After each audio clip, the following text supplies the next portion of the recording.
రెండు రోజుల పర్యటనలో భాగంగా కుప్పం చేరుకున్నారు ఏపీ సీఎం చంద్రబాబు. బెంగళూరు నుంచి హెలికాప్టర్లో కుప్పం ద్రావిడ యూనివర్సిటీకి చేరుకున్న సీఎంకి స్థానిక టీడీపీ నేతలు స్వాగతం పలికారు. ప్రస్తుతం ఆయన మాట్లాడుతున్నారు. లైవ్ లో చూద్దాం.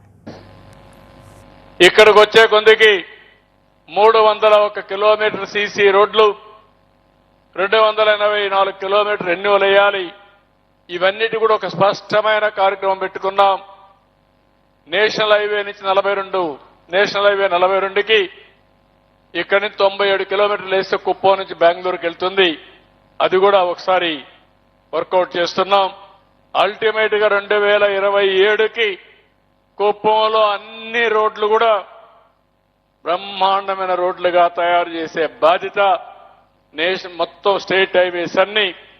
అక్కడి నుంచి ఎప్పుడు కూడా పార్ట్ హోల్ అనే మాట లేకుండా మెయింటైన్ చేసే బాధ్యత కూడా ఈ ప్రభుత్వం తీసుకుంటామని చెప్పి కూడా నేను మీకు తెలియజేస్తున్నా.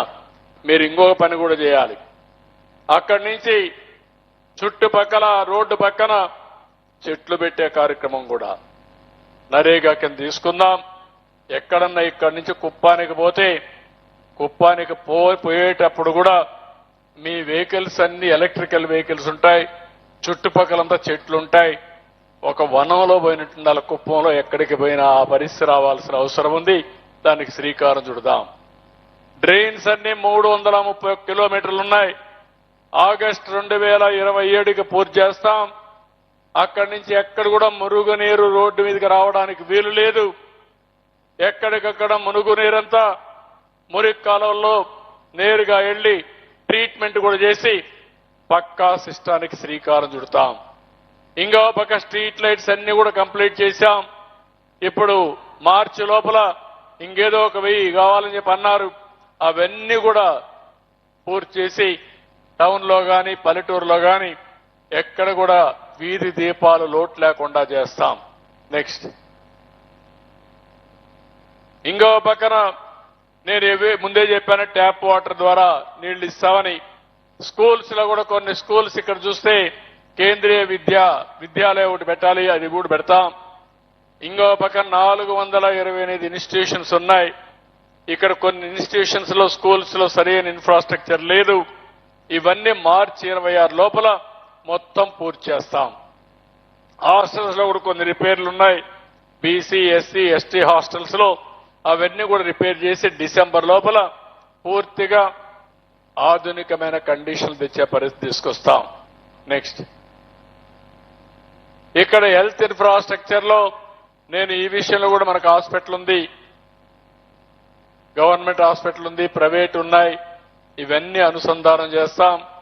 మొన్నే టీసీఎస్ అయితే కోలార్లో ఒక బెస్ట్ సిస్టమ్ కూడా పెట్టారు, రియల్ టైం మానిటరింగ్. అది కూడా తెమ్మన్నాను. అది కూడా తీసుకొచ్చి ప్రివెంటివ్, రియల్ టైం మానిటరింగ్, మూడోది క్యూరేటివ్, 3 కూడా ఇంటిగ్రేట్ చేసి హాస్పిటల్ ఖర్చు తగ్గించే విధంగా. మీరు ఒకటే గుర్తుపెట్టుకోవాలి, అనవసరంగా హాస్పిటల్ పోయి టాబ్లెట్లు తింటే దానికి కూడా ఎఫెక్ట్ ఉంటుంది. ఎప్పుడు కూడా ఏదైనా సరే ఒక మెడిసిన్ కానీ ఒక ఆపరేషన్ కానీ నెగటివ్ ఇంపాక్ట్ కూడా ఉంటుంది. అలాంటప్పుడు మనం అందరూ ఆలోచించుకోవాల్సింది ప్రివెంటివ్ గా జాగ్రత్తగా ఉంటే మనకు ఆరోగ్యం బాగుంటే ఏ సమస్యలు రావు. దానికి ఏమేం చేయాలని ఆలోచిస్తున్నాం. అవసరమైతే కుప్పంలో ఇప్పుడే చెప్పాను కానీ మీరు కూడా సహకరిస్తే 3 నెలలకు ఒకసారి బ్లడ్ శాంపుల్స్ తీసుకుని బ్లడ్ ని టెస్ట్ చేసిన తర్వాత ఏమేమి ఇంబ్యాలెన్సెస్ ఉన్నాయో చూసుకొని ఫుడ్ ద్వారా అవన్నీ కలెక్ట్ చేసే మెకానిజానికి, అదే మరి రియల్ టైమే మెడిసిన్ కూడా ఇచ్చి కరెక్ట్ చేయడం. సంవత్సరానికి ఒక్కసారి అందరూ కూడా టెస్టింగ్కి వెళ్ళి టోటల్ బాడీ టెస్టింగ్ చేసుకుంటే ఇంకా చాలా సమస్యలు పరిష్కారం అవుతాయి. ఒకవేళ తప్పని విధిగా ఏదైనా క్యాన్సర్ ఏదైనా వచ్చినప్పుడు మనం అవస్థపడడం తప్ప మన ఆరోగ్యం మన చేతుల్లో ఉంది. దానికి ఎట్టి పరిస్థితుల్లో మిమ్మల్ని కోరుతున్నా. ఇంకో పక్క కుప్పంలో ఉండే మనందరం అనేక కారణాల వల్ల, పౌష్టికాహార లోపం వల్ల కళ్ల చూపు తగ్గిపోవడం ఎన్ని వస్తున్నాయి.